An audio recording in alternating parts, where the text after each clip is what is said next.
IMF의 섬뜩한 경고라. 한국 부채 폭발한다. 왜 이런 얘기가 자주 나올까요, 요즘? 그 정도로 부채가 늘어나는 속도가 굉장히 빠르다는 뜻이에요.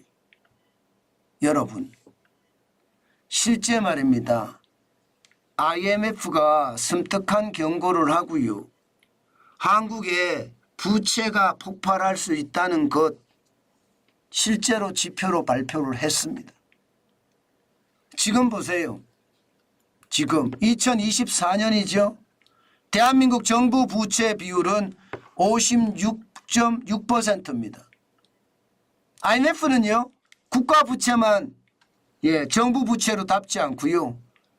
비영리 공공기관의 부채도 국가 부채로 잡거든요. 이게 56.6%라는 뜻이에요. 지금 이대로라면 앞으로 2029년이 되면 59.4%까지 간다는 뜻입니다. 진짜 국가 부채 장난 아니죠. 얼마 전에 피치가 대한민국은 더 이상 신용 강자가 아니다 이렇게 이야기를 했잖아요. 그 이야기가 채 며칠이 지나지 않았는데 IMF는 정부 부채가 많다면서 경고를 하고 있습니다. 사실 이 지표를 보면요. 문재인 정부 들어와서 부채가 엄청나게 많이 늘어났습니다. 일반적으로 정부 부채 비율이 40% 언저리를 계속 기록을 했는데 문재인 정부 때 53.6%까지 올라갔습니다. 난리도 아니죠. 그런데 이 국가 부채, 정부 부채 여러분 앞으로 줄어들까요? 안 줄어듭니다. 이게 문제입니다.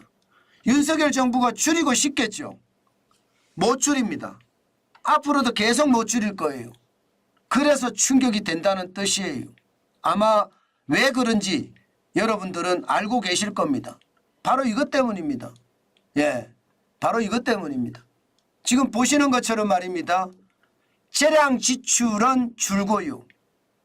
의무 지출만 계속 늘어납니다. 다시 말해서 정부 예산 중에 지출이 돼야 되는 것을 법으로 강제해놨습니다. 이거 의회가 법을 바꿔주지 않으면 고치지 못하거든요.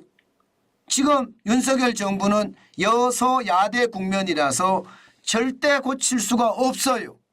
그러면 2024년에 지금 재량 지출이 47%고요. 의무 지출이 58%거든요. 이게 계속 늘어난다는 거예요. 국가 부채가 계속 늘어납니다.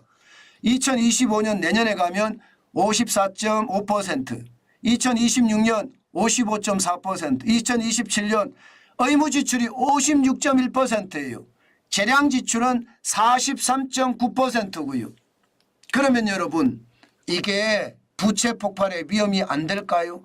저는 무조건 된다고 봅니다. 보시는 것처럼 문재인 정부 때 2019년, 20년, 21년 그 이후에 법을 다 바꿔서 지금 이렇게 재량 지출은 줄고 의무 지출은 많아진 겁니다. 지금 정부 부채가 55.2%로 일본이 252.4%, 미국이 122.1%, 영국이 111.1%고 그 다음이 한국이거든요. 적다 이야기는 합니다. 주요국 중에서는 대한민국이 적다 55.2%니까 여유가 있다 이렇게 이야기하지만 사실 이게 우리의 경쟁력이었어요. 이게 우리의 경쟁력이었는데 앞으로 계속 의무 지출이 커지고 재량 지출이 줄어들면 부채를 줄이기는 어렵고 부채가 계속 늘어난다는 이야기잖아요. 계속. 이게 문제가 될 수 있다. 이게 위협이 될 수 있다. 이런 얘기고요. 또 하나는요. 또 하나는 주요국 보세요. 일본 기축달러죠. 기축통화입니다. 미국도 기축통화. 영국도 기축통화입니다. 대한민국은 기축통화가 아닙니다. 기축통화가 아닌 나라가 의무 지출이 많아져서 국가 부채가 계속 늘어난다면 여러분 저는 충격이 더 크게 올 수도 있다고 봅니다. 지금 늘어나는 속도로 보면요. 비기축통화국 중에서는 2등이에요. 2등. 싱가포르가 61.9%로 가장 빨리 늘어나고요. 지금 한국은 17.5%로 두 번째입니다. 뉴질랜드 11.3%, 노르웨이 10.7%, 홍콩 6%예요. 예, 비기축 통화국 중에 이스라엘은 4.1%가 줄고요. 스웨덴은 4.3%가 줄었습니다. 아이슬란드는 무려 57.2%가 줄었습니다. 이렇게 줄어들어야 정상이거든요.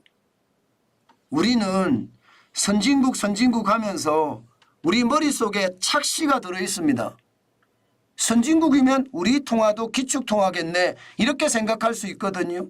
그런데 우리 통화는 절대 기축통화가 아닙니다. 그런 나라가 부채가 이렇게까지 쭉쭉쭉쭉 늘어난다는 것은 여러분 결국 말입니다.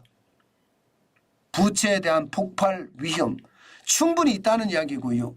피치에 이어서요. IMF도 지금 대한민국 부채에 대한 섬뜩한 경고를 내리고 있다. 이런 뜻입니다. 특히 앞서도 제가 말씀드렸다시피 부채가 늘어나는 것을 못 막습니다. 법으로 강제해 놨기 때문에 의무 지출이 계속 늘어나고요. 그에 따라서 국가 부채도 계속 늘어난다는 뜻이거든요. 여기에 원하는 기축통화가 아닙니다. 비기축통화입니다. 그 비기축통화국 중에 2위로 부채가 빨리빨리 늘어나고 있습니다.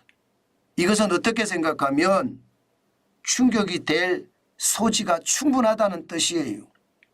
의무 지출이 많아지면서 국가 부채는 더 늘어나고요. 기축통화가 아니면서 부채액이 늘어나는 것은 부채가 꽝 하고 폭발할 수도 있다는 것. IMF는 바로 이 점을 경고하고 있는 겁니다. 실제로도요. 줄인다 윤석열 정부가 하지만 계속해서 늘어나죠. 2023년에 국가 부채가 이거는 중앙정부 부채하고 지방정부 부채만 더한 거예요. 1126조 7천억 원 50.4%입니다. 2024년 1월에서 2월까지는 1120조 4천억 원이지만 계속 늘어날 겁니다. 저는 이게 앞으로도 더 늘어날 거고요. 늘어나는 게 그만큼 충격이 된다는 뜻입니다. 부채 저는 그 어느 때보다 지금 관리를 해야 된다고 생각을 합니다. 관리하지 않고 말입니다. 계속해서 그냥 간다는 것은요. 그만큼 저는 솔직히 섭을 지고 불 속에 들어가는 것과 다름이 없다. 이렇게까지 생각합니다. 제가 생각할 때 섭을 지고 불 속에 들어가면 더 잘 타겠죠. 저는 그런 최악의 사태도 충분히 올 수 있다고 봅니다. 그렇기 때문에 부채는 그 어느 때보다 조심하고 또 조심해야 될 요소다. 그렇게 강조해 드리겠습니다.